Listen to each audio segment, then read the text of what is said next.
Insulin రెసిస్టెన్స్‌కి కారణం ఏంటి sir ప్రపంచంలో? ఇప్పుడు అందులో భారతదేశంలో ఇంత డయాబెటిస్ పెరిగిపోవడానికి కారణం సెడెంటరీ లైఫ్ స్టైల్ అని క్యాపిటల్ లెటర్స్‌లో చెప్తారు జనం. ఎస్, సెడెంటరీ ఉండకూడదు. Hmm. You have to.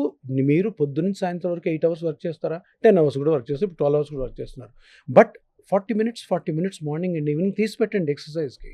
ఆ ఎక్సర్సైజ్ ఏంటని మమ్మల్ని అడగండి, మేము చెప్తాం. ఓ, మీ మీరు చెప్తారు. బాడీని బట్టి అంతే. Don't do. ఇప్పుడు ఎక్సర్సైజ్ అంటే ఇప్పుడు ఈ 10,000 స్టెప్స్ ఎవరు చెప్పారు? మెడికల్ బుక్స్లో ఉందా? ఎవరైనా డాక్టర్ చెప్పారు? ఐఫోన్ కంపెనీ వాడు చెప్పాడు. వాడు చాలా తెలివైనవాడు. వాడు చాలా తెలివైనవాడు అనుకునే ఈ ఐఫోన్లు నేను అమ్మిస్తుంటాడు మనతోటి ఇండియాలో. అది కాదు, దట్ ఈస్ రాంగ్. ఎందుకంటే ఇప్పుడు ఇది రాంగ్ వేలో పోతున్నప్పుడు ఎవరో ఒకరు దాని గురించి చెప్పాలా. మ్మ్. సైన్స్ ఉందండి, బుక్స్ ఉన్నాయి, లిటరేచర్ ఉంది, సో రీసెర్చ్ దీనివల్ల ఉంది. ఇది చెప్పండి సార్, దీనివల్ల అనర్థాలు ఏం జరుగుతున్నాయి? మోకాళ్ళు జాయింట్స్ సరిపోతున్నాయి అంటారు. దీనివల్ల కార్పొరేట్ హాస్పిటల్స్ బాగా డబ్బులు వస్తున్నాయి.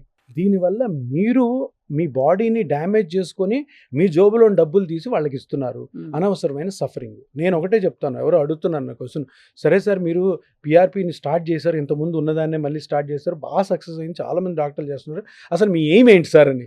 నా ఎయిమ్ ఏంటి తెలుసా? ఇంకొక 5 సంవత్సరాల తర్వాత మోకాలు నొప్పులతో కానీ, షోల్డర్ నొప్పులతో కానీ, స్పైన్ పెయిన్స్తో కానీ ఏ మనిషి సఫర్ అవ్వకూడదు, ఏ మనిషి డాక్టర్నే కన్సల్ట్ కాకూడదు.